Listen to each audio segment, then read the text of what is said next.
Welcome to the David M. Rubenstein Distinguished Lecture. I'm Judith Kelly, the Dean of the Sanford School of Public Policy, and I'm so excited to see us having an event like this in person. So can we just be excited about the fact that we're doing this in person? Yes.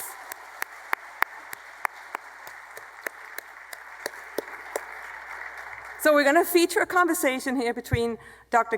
Yong Kim and Mr. Rubenstein, David Rubenstein. And this is actually also the David Rubenstein Distinguished Lecture. And this is the first time that we've had David Rubenstein on stage for a David Rubenstein Lecture. So we're very excited about that.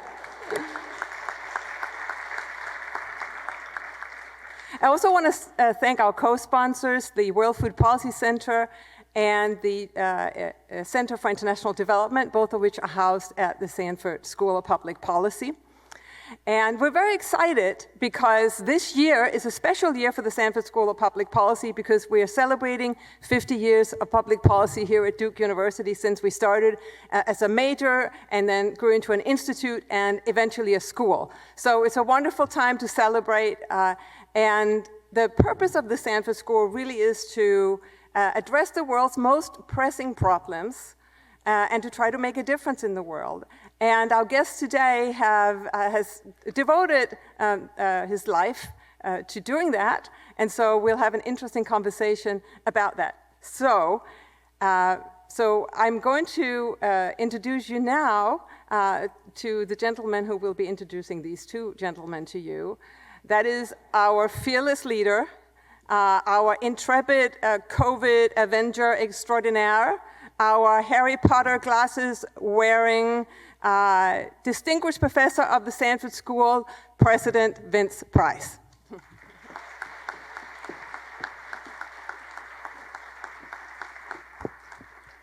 Good evening, and thank you, Judith. On behalf of the entire Duke University community, I am delighted to welcome you all to the David N. Rubenstein Distinguished Lecture featuring Dr. Yong Kim.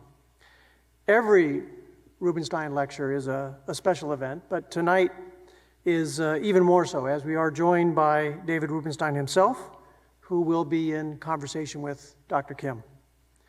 A Trinity graduate, class of 1970, David is co-founder and co-chairman of the Carlyle Group, chairman of the boards of the Kennedy Center, the Council on Foreign Relations, and the Economic Club of Washington, and trustee, director, and valued supporter of innumerable cultural institutions. David is also chair emeritus of the Duke University Board of Trustees and a trusted friend and advisor. David, we're so grateful to have you here and so grateful for all that you've done for Duke and our faculty, students, and staff. Thank you.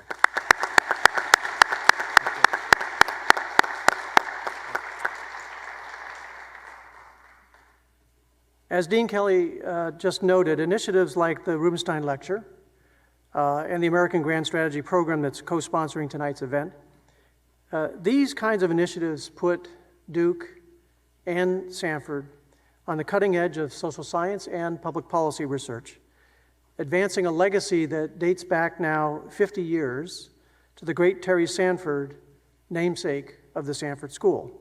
So thank you so much, Dean Kelly. And thank you, Peter Fever, director of our American Grand Strategy Program, and all of your colleagues for leading the way.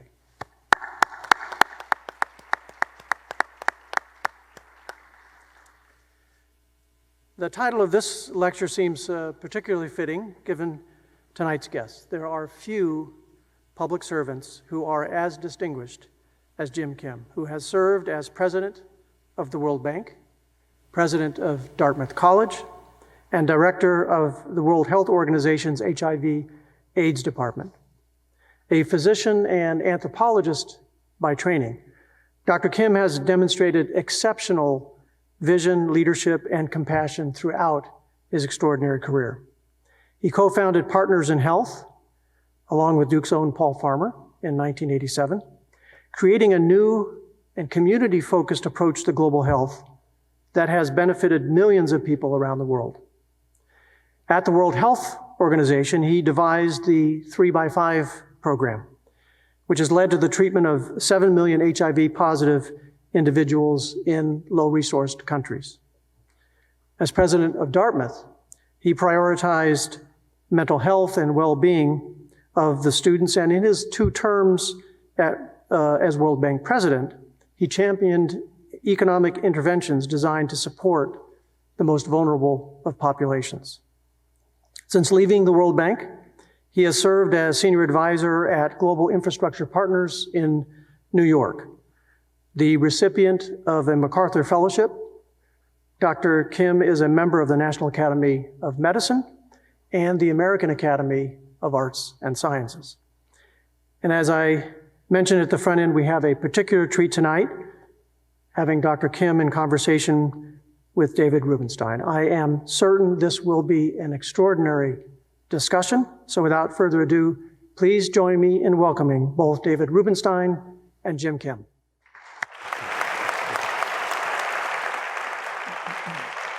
So,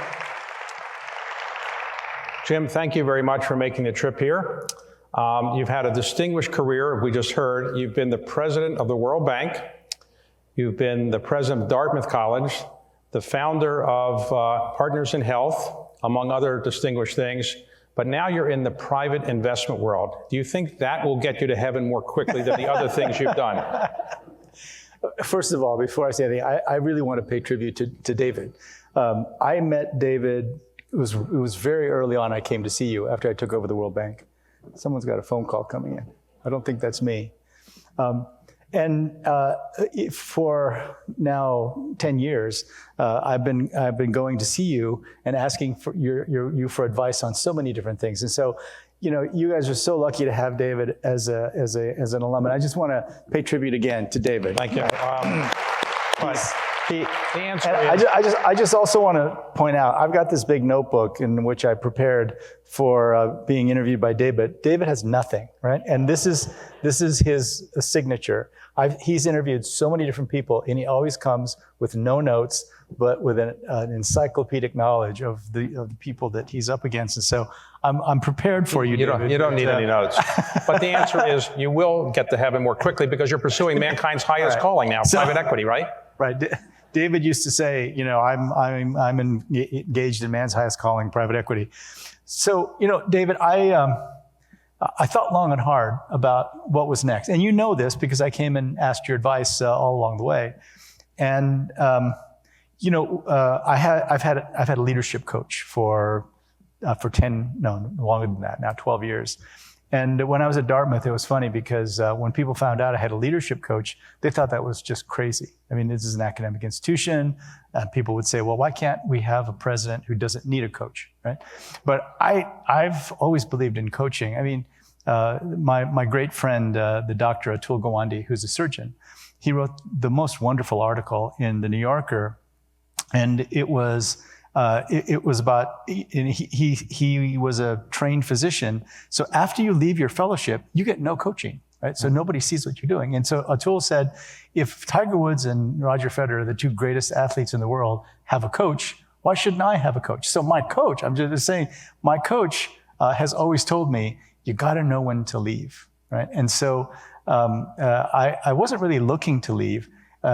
Necessarily. There was a lot to do, but we had just gotten a capital increase, as you know, David, the largest in history.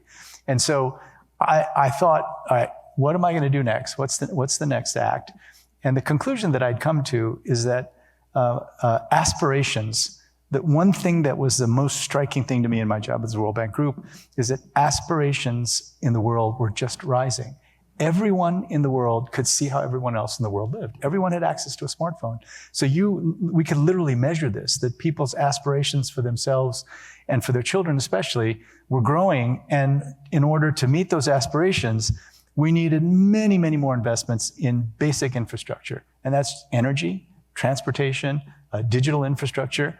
And there was just not anywhere near enough money in the World Bank and in the aid system to meet that demand. And so we started looking around, and there were lots of things that would have been great investments, but the private sector really wasn't making that step because they thought that emerging market developing country infrastructure investments were just too risky. So when my current boss, Bayo Ogunlesi, came along and said, he'd built the most successful infrastructure investment company in the world, and he himself is Nigerian, and had intended to do a lot of investing in emerging markets, but was so successful with the relatively lower risk, a wealthy country, OECD country investments, that he never got to it. So he invited me and a couple of my colleagues, one who ran the private sector part of the World Bank Group, IFC. We thought this was just an incredible opportunity, and it was time to take the next step.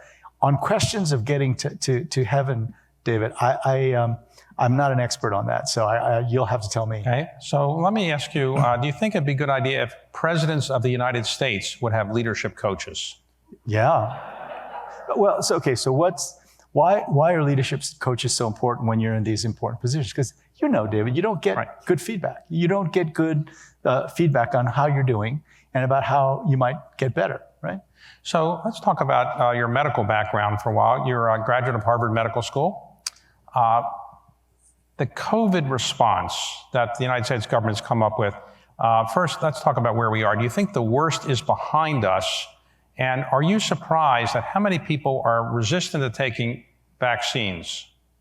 So, Tony Fauci is a very good friend. We when I talked to him right when the COVID was started, we reminded each other that this was the 5th pandemic that we had worked on together: tuberculosis, HIV, cholera, Ebola, and then now COVID. And Tony, I think he's reached hero status as he deserves for what he's been able to do. But I said to Tony, why are we taking such a passive view of how to tackle this pandemic? And he said, hey, I couldn't agree with you more, but I'm just trying to keep us from doing, really, really stupid things, right? And so, on the one hand, I'm not surprised. So if you look at percent of the overall health expenditures spent on public health, in 1930, it was 3.3% of the overall health spending in the United States. And after all these years of inventing the Centers for Disease Control, all the things, as of 2020, that percentage is 2.5%. So of all the money we spend on healthcare, a tiny fraction is spent on public health. We were completely unprepared. And then when it hit, we gave up way too quickly. We gave up on contact tracing. The testing, of course, was a huge issue, but it was really, in some ways kind of predictable because we hadn't invested in public health, but also just really heartbreaking to watch. Now, where do you think we would be if it normally takes a vaccine to be developed 4 to 7 years? I think the quickest before was 4 years. 4 years. This is 11 months. So if we hadn't developed vaccines, where do you think we would be? I think it would be, with the Delta variety and no vaccines, I think you'd see hospitals overwhelmed again. Really very few people thought we'd get a vaccine, an mRNA vaccine developed in this short a time. Yeah, it's an amazing accomplishment. Now, in the famous Spanish flu, which had nothing to do with Spain really, of 1918, it was said then that the 3 things you should do are wear a mask, socially distance, and wash your hands a lot. 100 years later, that's the same advice. So we really haven't progressed that much other than the fact we developed a vaccine for this one they didn't develop then. Is that a surprise to you that those 3 things are still the most important things you can do? Well, and moreover, I think, one of the things that happened is that the number of coronavirus researchers just skyrocketed. Everybody became a coronavirus researcher. So I remember reading about this engineer whose specialty was working on copper, but he became a coronavirus researcher because there was some evidence that copper surfaces seemed to kill the virus faster than others. So everybody became a researcher, and we found out a lot about things that we thought we knew about. So masks, right? And, early on, the consensus opinion among infectious disease doctors was unclear on masks. some people, there was some evidence that suggests that during an epidemic or a pandemic, having the mask and then having it so that you're touching your face actually could contribute to the spread. So there wasn't universal agreement that masks were good. We did the studies this time, and now we found that masks are incredibly powerful preventers, and that you can even calculate, you can predict the number of cases that will happen depending on the percentage of people who say they wear a mask. So we've learned new things. Masking is really important. The social distancing, it's something that kind of makes sense, but we now know more about what the actual distance is. In Korea, they've looked at how COVID spreads in restaurants, right? And it turns out that the positioning of the air conditioner vents have a lot to do with who gets infected and who doesn't. So we've learned a ton more, and even though those seem like ancient interventions, we now have really good data on which are important and which are really not. Where do you think the virus really came from? Did it escape from a lab? Did it come from a wet market? What are wet markets, by the way, and how do we get rid of wet markets?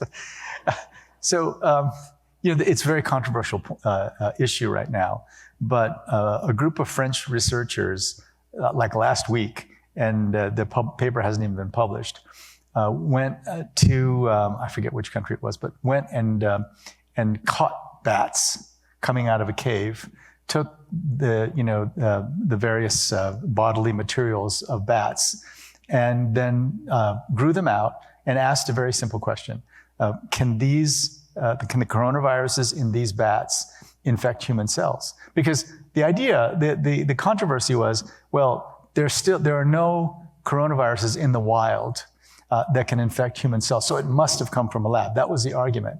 So they just found out that these live, the wild type coronaviruses can in fact infect human cells. So we now know that it could have come directly from bats to human beings. That's a possibility.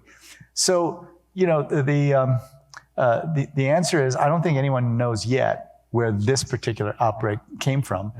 But even if we found that answer, it doesn't really change what we need to do. I mean, what we need to do now, I think the consensus on this is really clear, is we have to vaccinate everybody in the world. And we can do it. I've been spending a lot of my time in the last month trying to convince more and more people that this is doable, because we actually did something very similar to this in the HIV pandemic. Let's talk about the American success story that you are, and you have lived the American dream. So where did your parents came over from Korea, is that right? Yes. When did they come over? So my father was a refugee from North Korea. He left his home at 19, and he crossed the newly closed border. He escaped from North Korea. He escaped from North Korea. And he left his family when he was 19 and never saw them again. Right? Never. He tried to go back to visit his family, but was never able. He never saw his parents again. No, he died in 1987, so a long time ago, but never had a chance to see his parents again. So he moved to South Korea? Moved to South Korea. All he had was his high school transcript, somehow got into dental school, taught himself English, and became a translator for the U.S. Army Dental Corps. And they liked him, so they found a scholarship for him to study periodontics, which is the study of the gums and the supporting structures, at New York University. My mother was also a refugee. She had to leave Seoul during the war, and got on a boat and went down to the southern part of Korea to escape the invading North Korean army. And so she was the top student in the top high school in Korea. So she got a scholarship from an American organization called PEO. I don't know if anyone knows PEO here. It's an old U.S. women's organization that nobody really knows what the PEO stands for, but they gave her a scholarship, and she came to Tennessee and started at Scarrett College in Tennessee. And because there were only 200 or 300 Korean students in all of the United States, they would get together during the holidays. And my mother and father met in the United States, married here, married in New York City.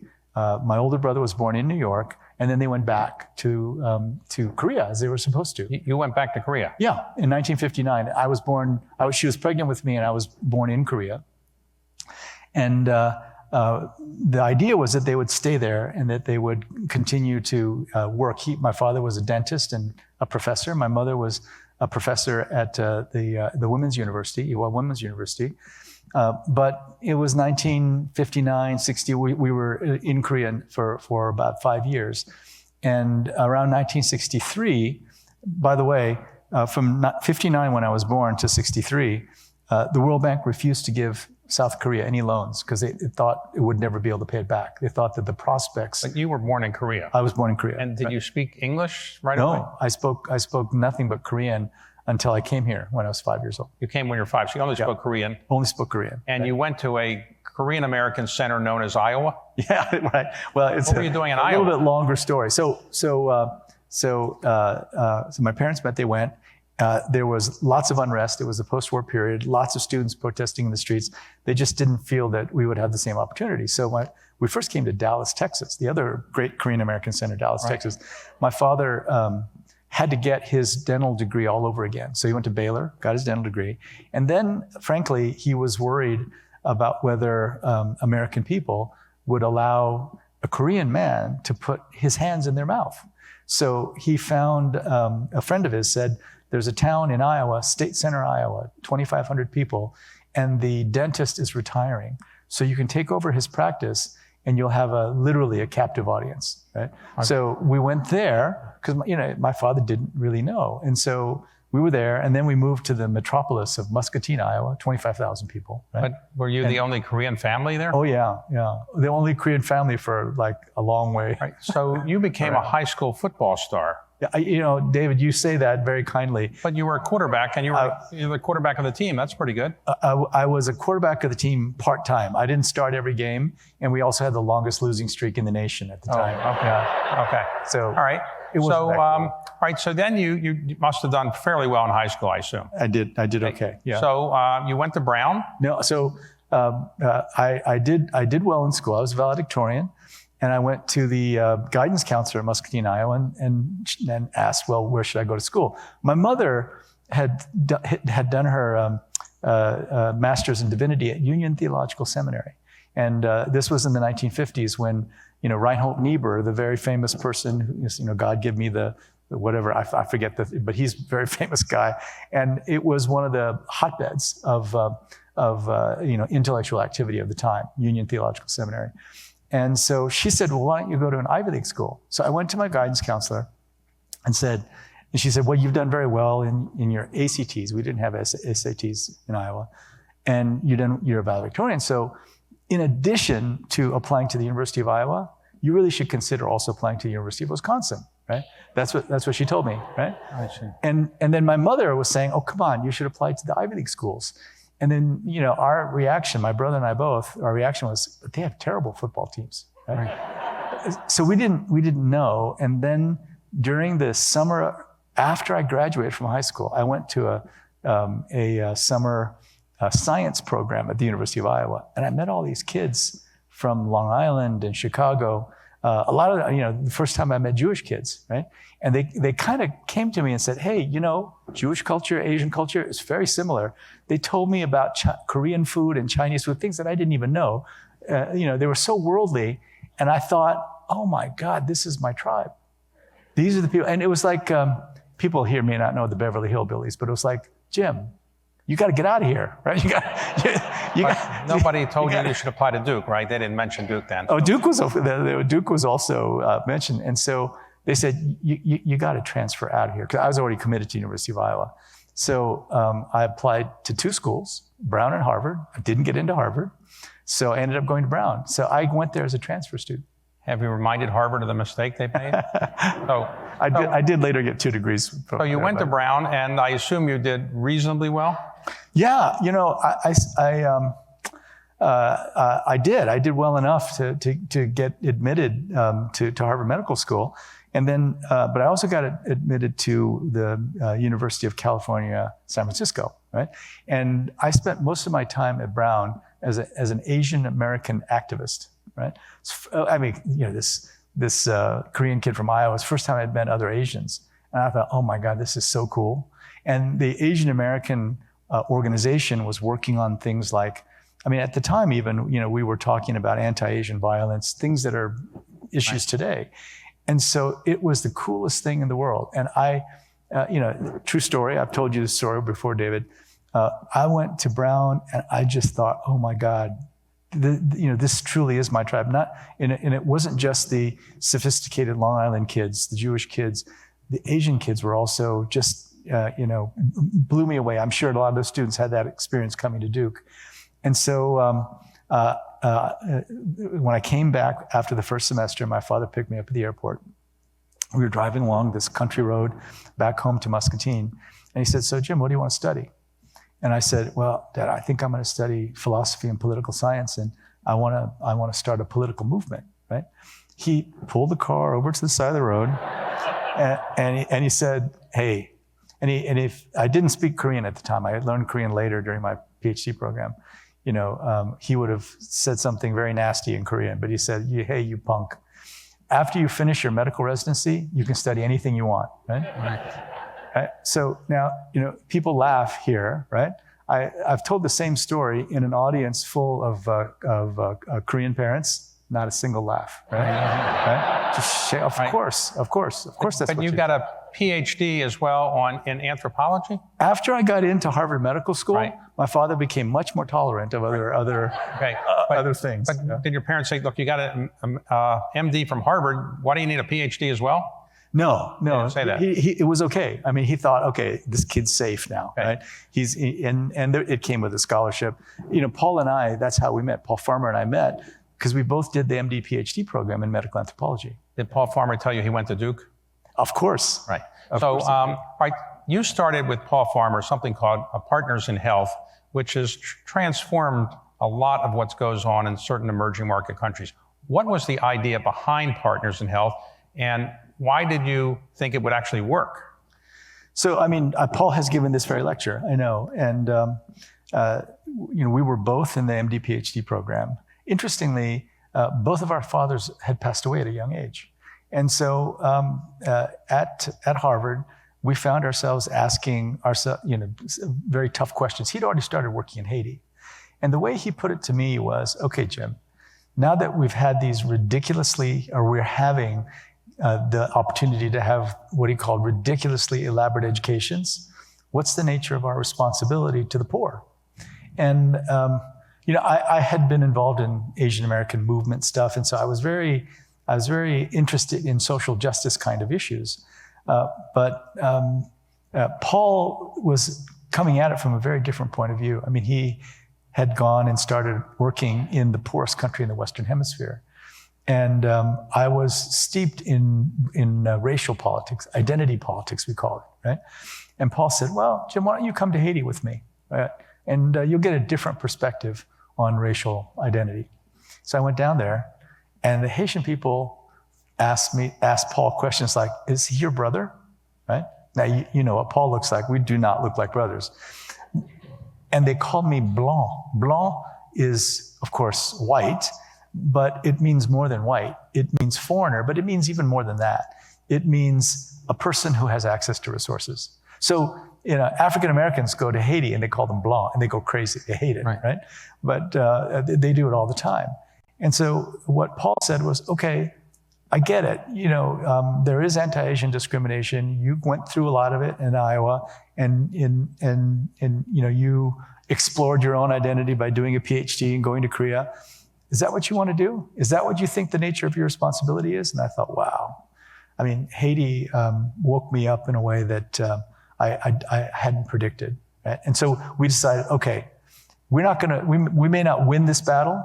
We're going to always be begging for, a few dollars here and there, but we're going to try to take our ridiculously elaborate educations and provide the best possible quality of healthcare that we can in Haiti and then other places. Well, did your family say, look, you're an MD from Harvard, you can go out and make a lot of money doing plastic surgery or something or another? Did you ever consider trying to make money doing that? Well, my father had passed away by then, right?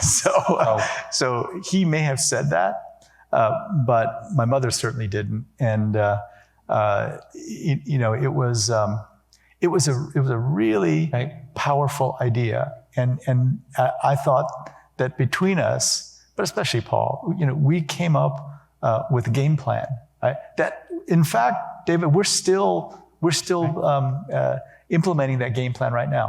All right, so you're changing the world a bit through Partners in Health, and I would say I've been surprised it didn't win the Nobel Peace Prize because of all the things that it did and the examples it set, but leaving that aside.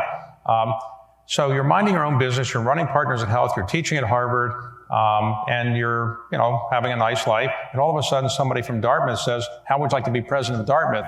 Why did you want to do that? So, Paul is... he's him well, David. He's a remarkable guy, and I've watched him spend 15 hours straight sitting in a clinic in Haiti taking care of patients, and he speaks Creole fluently, and he's just as happy as he can be doing that, right? And person after person after person has come and said that his life is so inspiring to me. I want to do the same thing. And the reality is, I think, of the hundreds of young physicians who've come to us over the years, I can count on one hand the number of people who can actually do that, who actually get tremendous fulfillment and joy out of doing that, right? And so I was not one of the five, right? I still had these ideas of starting a political movement and doing something on a larger scale. So. We had this meeting that we went to in Austria, and we had this long talk. And finally, said, "Paul, I don't think I want to do what you're doing. I think I want to do something else." And he said, "Of course, that's when I started working on much bigger issues. I became the person that interacted mostly with WHO. When we were fighting them. I mean, we fought them bitterly for 10, 15 years before, I went there. And so I became much more involved in policy issues on, things like reducing the prices of drugs. So I just started doing different things. And already by then, we were trying to say to people, serving the poor, serving justice, doesn't mean that you do it in one way. There are all kinds of ways of doing it. And you've got to find a way that works for you. And so, people come to me and say, "Oh, I really want to be like Paul Farmer. Can you help me do that?" And I would say,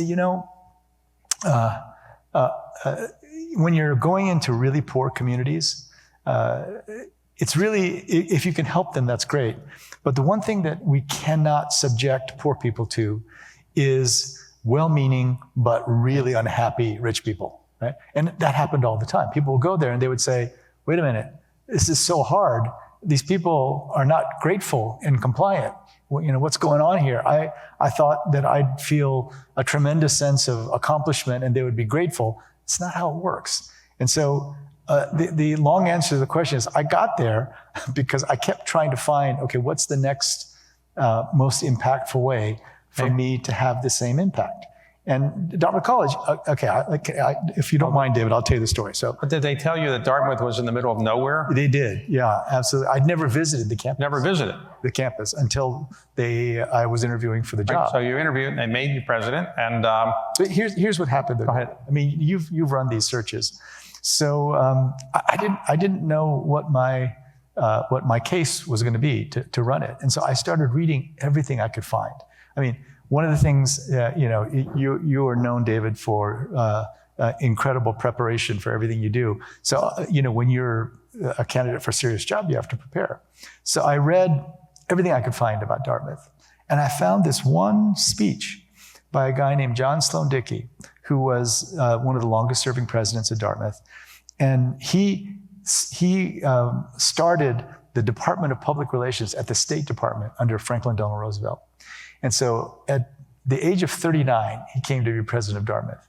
And in his very first convocation address, he ended his speech by saying this. He said, "I want you to know two things. First, the world's troubles are your troubles." And he knew what he was talking about. He was, FDR's State Department Public Relations expert. The world's troubles are your troubles. But because the worst troubles of the world come from within the hearts of men, at the time there were only men at Dartmouth, come from within the hearts of men, there's nothing wrong with the world that better human beings cannot fix. Right? So I thought, that's a powerful statement.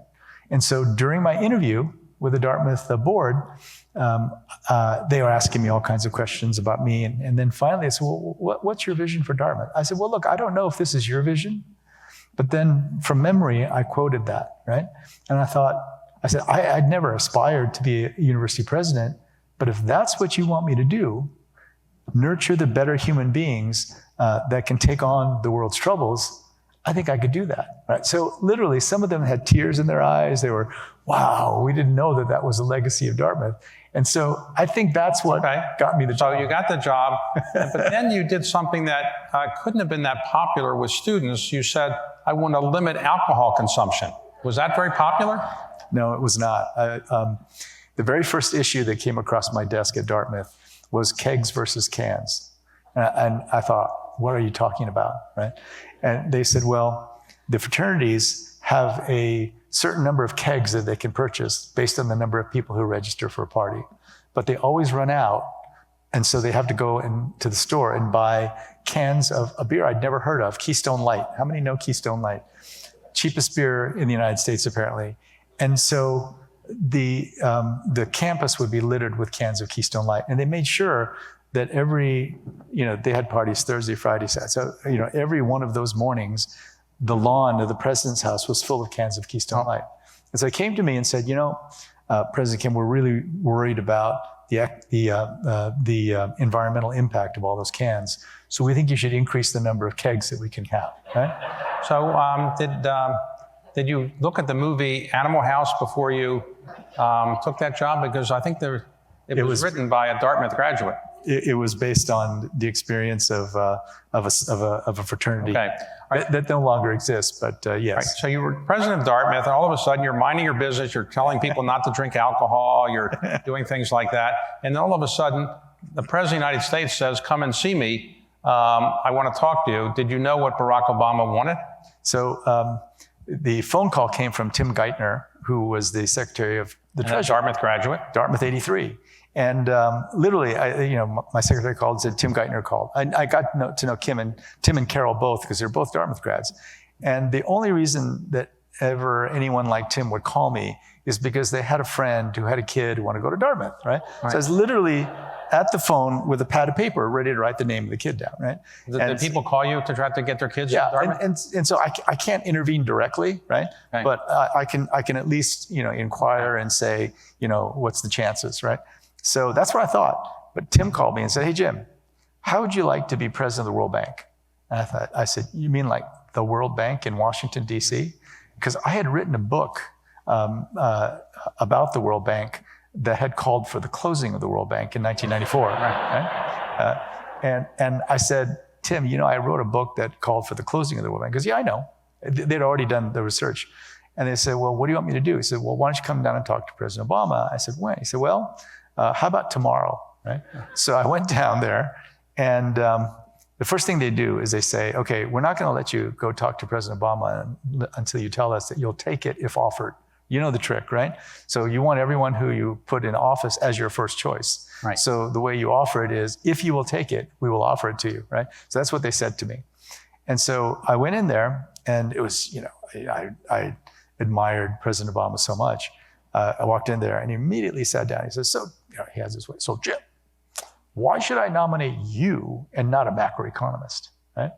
And so I said to him, well, President Obama, have you ever read your mother's Ph.D. dissertation? Right? Well, yes, I have, right? So when I first learned about Barack Obama, I was reading his history, and it turns out that his mother was an anthropologist, Ph.D. in anthropology from University of Hawaii. And I was so impressed with this guy that I ordered a copy of her dissertation from the University of Michigan archives, right? Every PhD dissertation is archived at the University of Michigan. She never published her dissertation. So I was, I think, like one of 3 people who would ever ask for her dissertation, and I read the whole thing. Had he ever read it? He had. I was impressed. He had read it.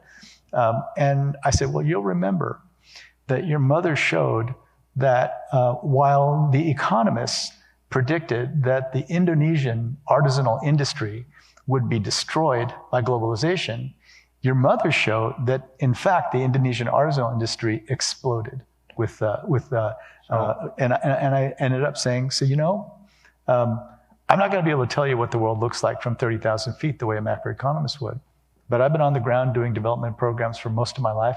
I'll tell you how they work on the ground. He said, I get that, right? And later, over martinis, actually, at a more informal event, he said, Jim, that was one of the best ploys to get a job I've ever seen. Read the president's mother's dissertation. So, David, what does it say? It's your lesson always. Prepare. Well, Tim Geithner did the same thing, because when he was being interviewed for Secretary of Treasury, I think he pointed out that his father had employed Barack Obama's mother. Yes, that's right. So, all right, so tell people who may not be experts in it, what actually does the World Bank do? Okay. So the World Bank came out of the 1940s, right? And the great John Maynard Keynes and people from the Treasury Department in the post-war period were trying to figure out ways of stimulating economic growth in Europe, specifically Europe, and also bringing some stability to the exchange rate, right? So the gold standard was decided upon at these meetings at Bretton Woods, New Hampshire in 1944. So they're still called the Bretton Woods institutions. And they started two institutions. One's the International Monetary Fund, and the other was the World Bank. The International Monetary Fund is like the world's central bank, right? They're focused on data, and they are the lender of last resort when countries really get in trouble, right? So the World Bank was founded in order to rebuild Europe after the war. And the very first loan that went out of the World Bank went to France, right? But what happened was then the MacArthur Plan came on board. The General MacArthur, right? Yeah. No, wait a minute. Marshall Plan, excuse me. The Marshall Plan. Yes. The Marshall Plan was announced soon after the. Right, but that was 60 years ago or so. Yeah. Why do we still need a World Bank? Because haven't we solved a lot of these problems in the last 60 years? So the way the World Bank works is it has 100 now, I think, 85 shareholders. Right. So all of these different countries have put money into the bank, as their base capital. And then when you have this base capital, you can then go out on the global capital markets and raise money.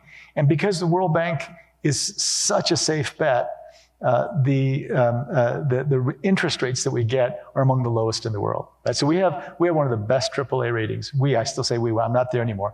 World Bank is one of the best AAA ratings anywhere. And we borrowed when I was there at LIBOR minus like 20, 30 basis points. So almost as low as the Treasury. You're financing development projects that can't otherwise be readily financed. Right. So, Malawi would never be able to raise capital on the capital markets at the rate we can. And so what we do is go and you give Malawi the benefit of the strong, credit rating of all the different shareholders, and you pass that along. And so everybody loves World Bank. The tenor, the length of the repayment is very long, and the rates you lend money, but do you ever get the money back? Oh yeah, you do. Yeah. Okay. The World Bank has what's preferred creditor status, and they always get paid back. So when you're the president of the World Bank and you want to get a restaurant reservation, and you just say the president of the World Bank and everything opens up, that's a pretty good title, isn't it? No, not at all. But the World Bank president is the same level security risk as the Secretary of the Treasury, right? So I had a security team, right? And so I could never get the reservation, but my security folks usually could get it for me. Now, you are a very good athlete. You were a high school football star. Not a star. I'm advertising you, but you're pretty good. But you're a very good golfer. And you've played with President Trump and President Obama. Yes. Who's the better golfer? You asked me that question several years ago. I know, and you didn't give me a good answer, so now I'm going to try again. Now that I'm no longer a politician, I can give you a better answer. Okay. Well, so, 5 years ago, I would have said, no question, President Trump's a better golfer, right? He's been playing all his life. He's actually a very good golfer. But I still play with President Obama at least once or twice a year. And I just played with him in August, and he's now very good, right? So I think President Obama is by far the better athlete. He's a great athlete. So they might be close now, Really? Obama and Trump. Well, who's in better shape? Oh, President Obama is still a specimen. Yeah. So of all the things you've done in your multifaceted career, what are you most proud that you have achieved? And do your children say to you they're proud of you for doing X, Y, or Z, or they're uninterested in all the things you've done?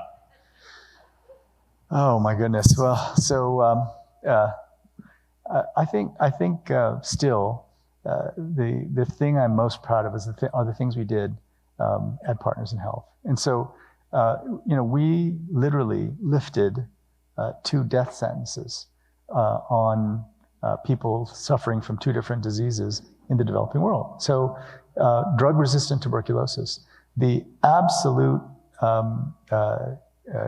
what's the right word? Absolute dogma in the global health world was, in developing countries, drug-resistant TB is impossible to treat, right? This is my first encounter with Tony Fauci, because we called Tony, and Tony said, hey, I don't know how to do it, guys, but it just seems terrible that we're not treating that in developing countries.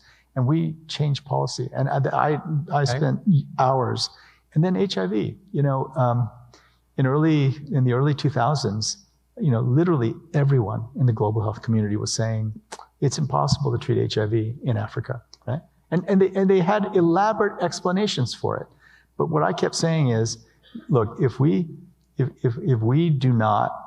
our backs on the 25 million people in Africa living with HIV, because we say it's too expensive, it's too complicated, it's too difficult, if we do that, we will forever be remembered as a generation that stood by as 25 million people died.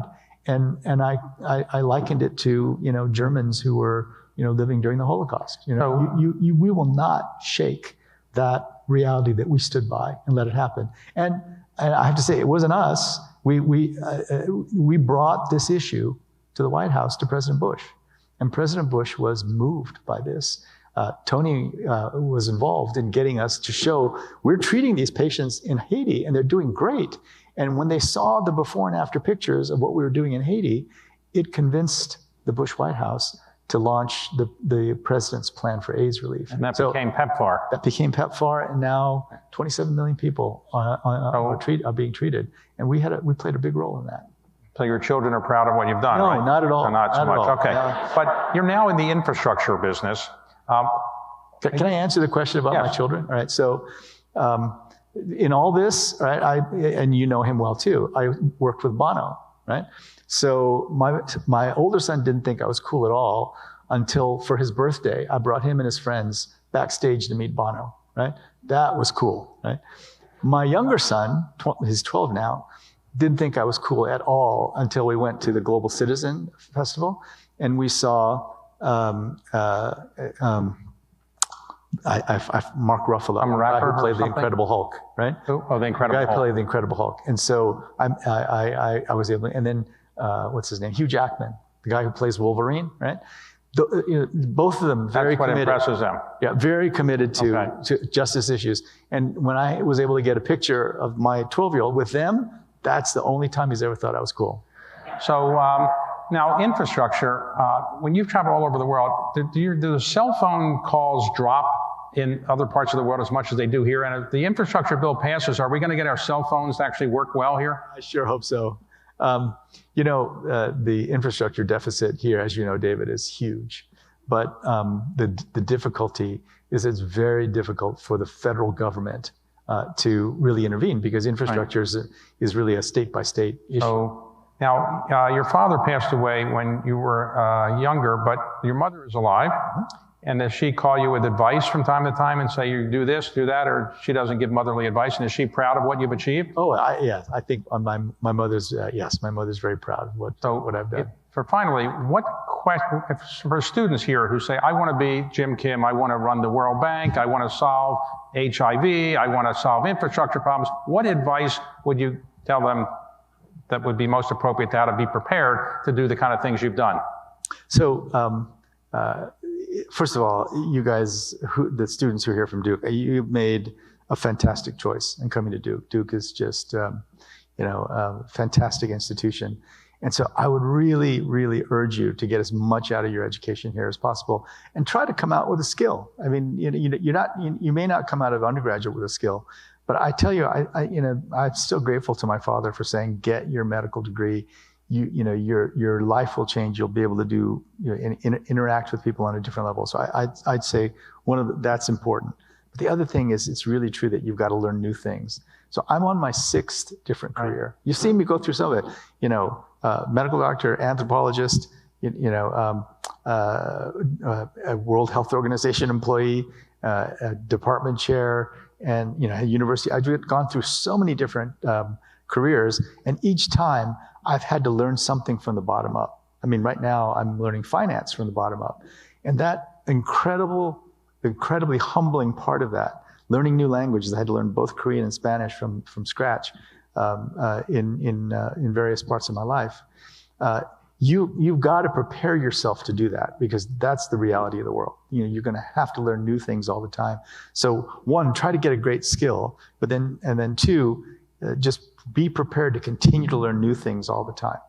And if you go for an interview, read the Ph.D. thesis of the mother of the person you're interviewing, right? That always helps, right? Preparation is right. important. Okay. So questions from people here? Just come up to the mic if you have a question. We have a few minutes for questions.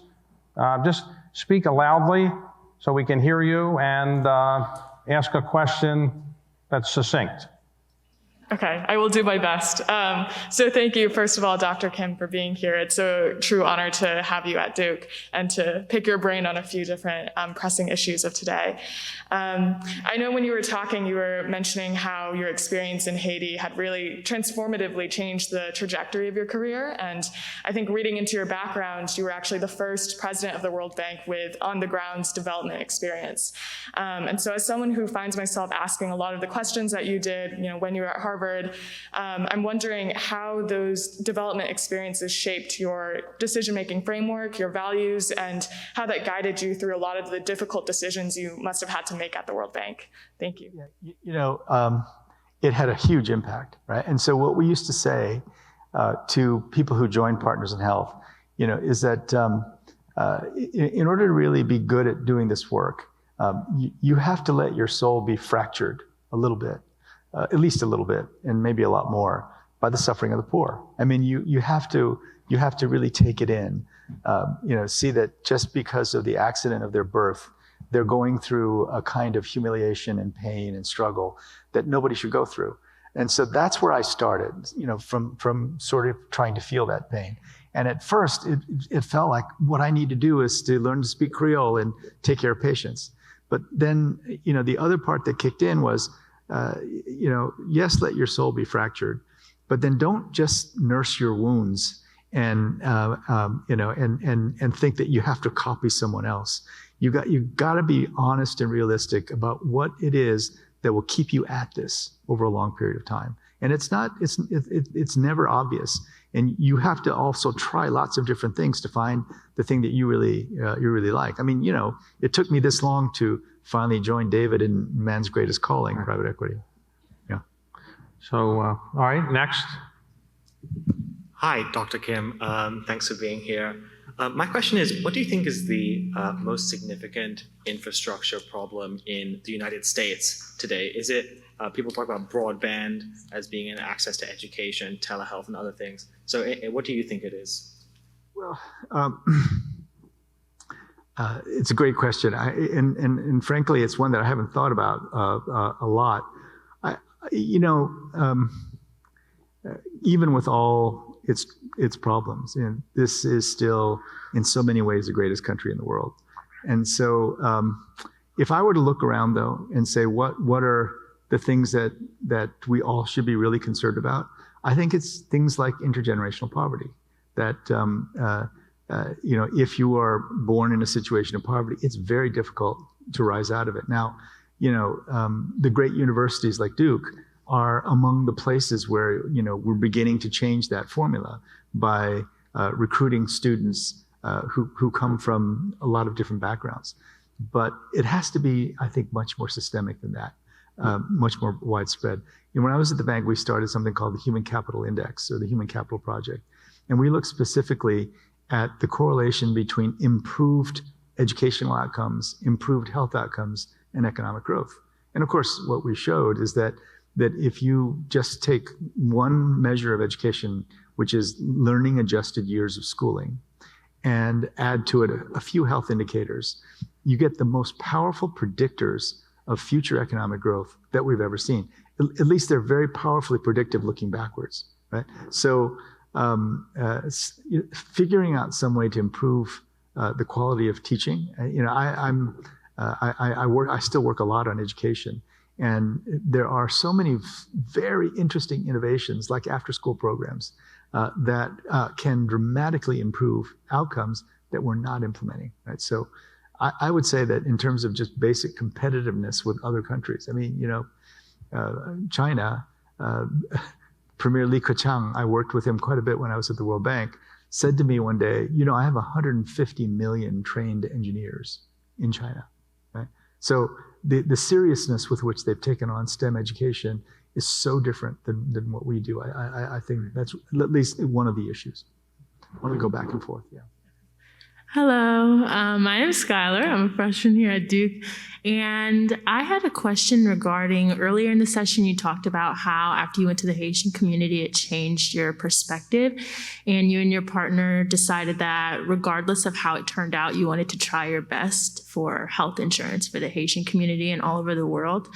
And I have a similar goal. It's a very big overarching goal for my life. And I wanted to know how you got rid of any self-doubt that you had because it was such a big goal, and kind of how you dealt with that in your mind and how you were able to push forward with confidence. Yeah, I think the big thing was we started off trying to be as honest and humble as we could be, right? What we said to ourselves was, look, we're going to always be on the side of the losers, right?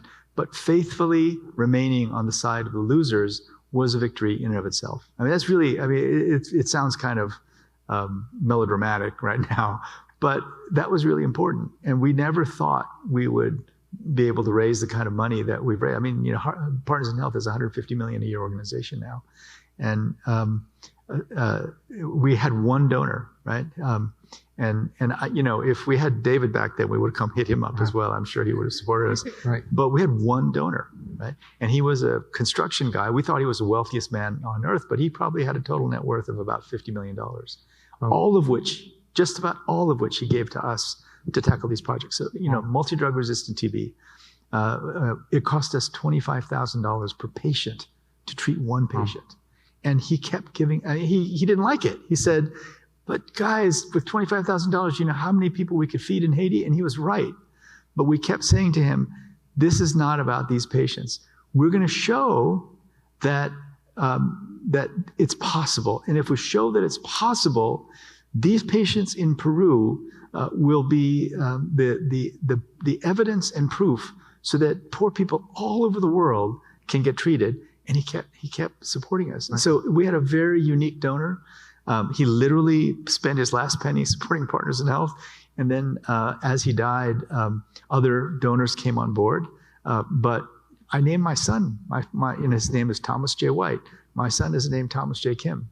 I've never met anybody like that. That nobody, I don't think anybody would have given us $25,000 per patient to do it. And that was how we got started, because it was in changing global policy. Everyone thought we were nice kids, treating people and sincere. But when we changed global policy, that changed the way people looked at us. By the way, I didn't ask you, I should have asked you, I hope to interrupt, but you're one of the most prominent, I would say, Asian Americans in our country. Do you suffer discrimination today because people don't recognize who you are? If you go somewhere, do you feel that you're discriminated against because you're an Asian American? Oh, well, it depends on where you go, but absolutely. You do? Absolutely, yeah. And you fear for sometimes that kind of, any kind of attack or anything like that? Well, I mean, it's happened. The anti-Asian violence has gone up tremendously. It's been in the context of COVID, right? I mean, if you just Google, anti-Asian violence, you'll see videos of this happening everywhere, right? So, look, I'm very well protected, right?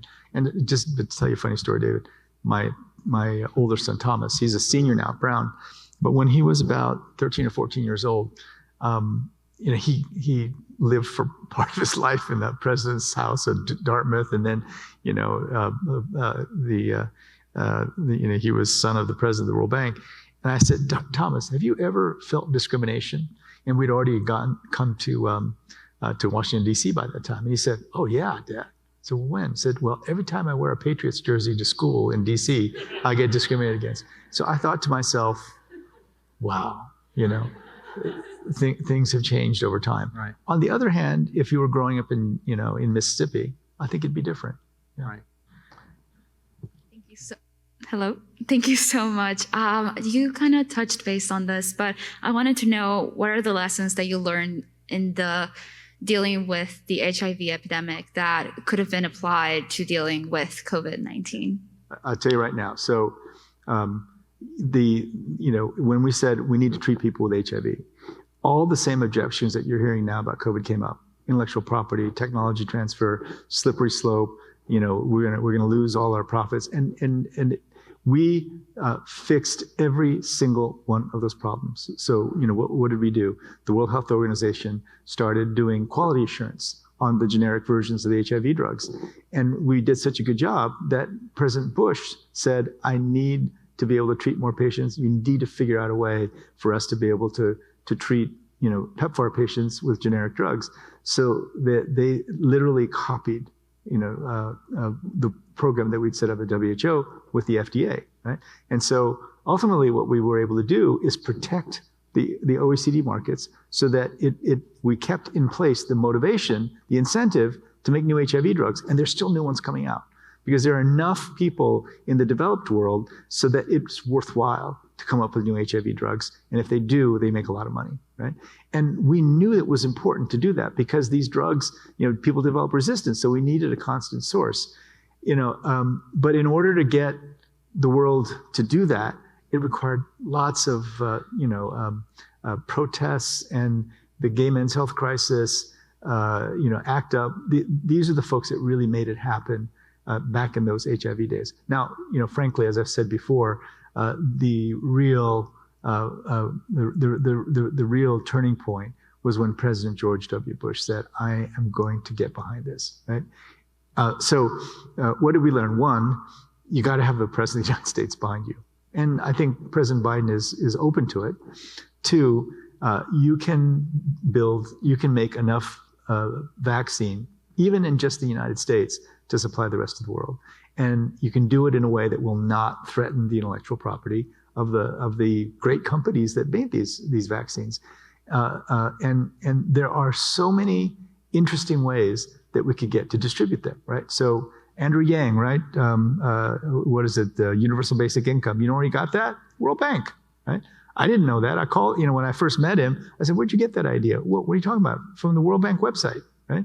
So we have learned that cash transfer programs and conditional cash transfer programs are incredibly effective. They lift people out of poverty. They help to achieve other goals, right? Because you condition the cash on other things. And it also stimulates the economy. So if you combined lots of vaccines with a conditional cash transfer program where you take people who are otherwise unemployed and make them vaccine distributors, which you could do, right? Vaccine providers, you could have so many different positive outcomes. And the other thing is, what would it be worth to us to not have to go back into lockdown again, to not have to spend trillions of dollars stimulating the economy again? I would make the point that even if it costs hundreds of billions of dollars or $1 trillion a year, it would be worth it, right? And it would be, I know we could do it. I know we could raise the resources for it. Just, in my own mind, you just follow the playbook of what happened with HIV, and we can get to the point of vaccinating everybody in the world. And getting there, you actually could use that money to build health systems, right? So we're trying hard to get that message across, and I'm optimistic. Thank you for being here today. My question is, can you hear it? Yeah.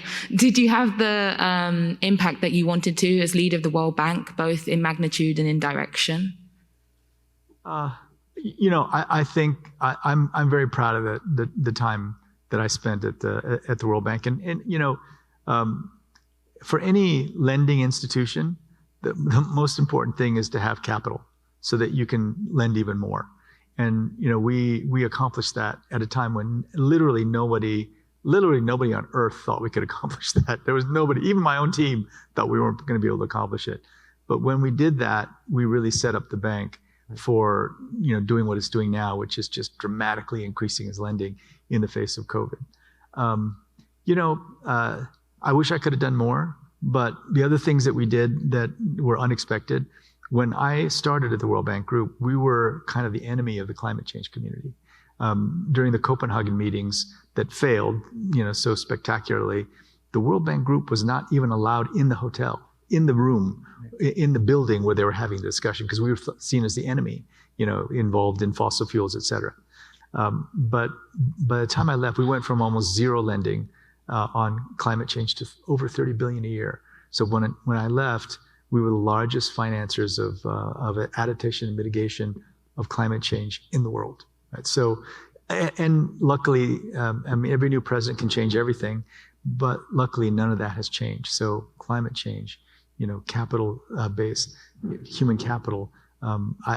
We had an impact, but I always could have done more. Well, outside of the United States, the most impressive person you've ever met, the greatest leader you've ever met, outside the United States, will leave Americans out. Is there somebody that's so overwhelmingly great that you said, this person's really, really impressive, or nobody was that great? Angela Merkel. Angela Merkel, German. Merkel. You know, well, I shouldn't tell this story, but Angela Merkel was the one person we always could go to, who, if we had something that we wanted to do for the world, she would always listen to us, and she would always strategize with us.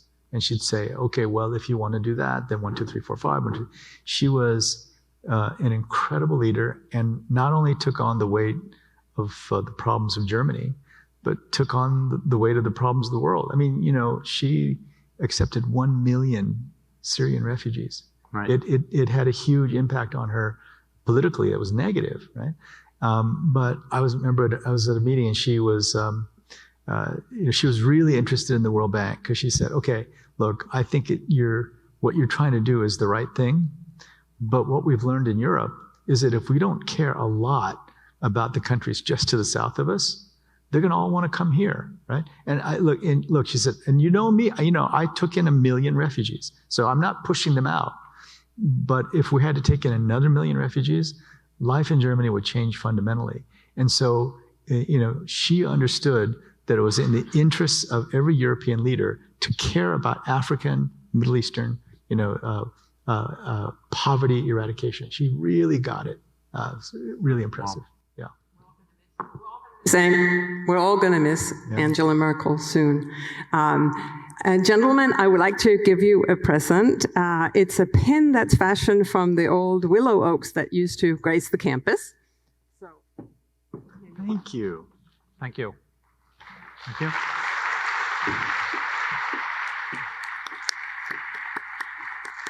And David, you were true to character, your own intrepid interviewer. But nonetheless, Dr. Kim, I have to point out to you that you never had to resort to your cheat sheet. So maybe next time you could just leave it and you'll be just fine. Let's wish happy birthday to 50 years of public policy at Sanford and give these gentlemen a hand.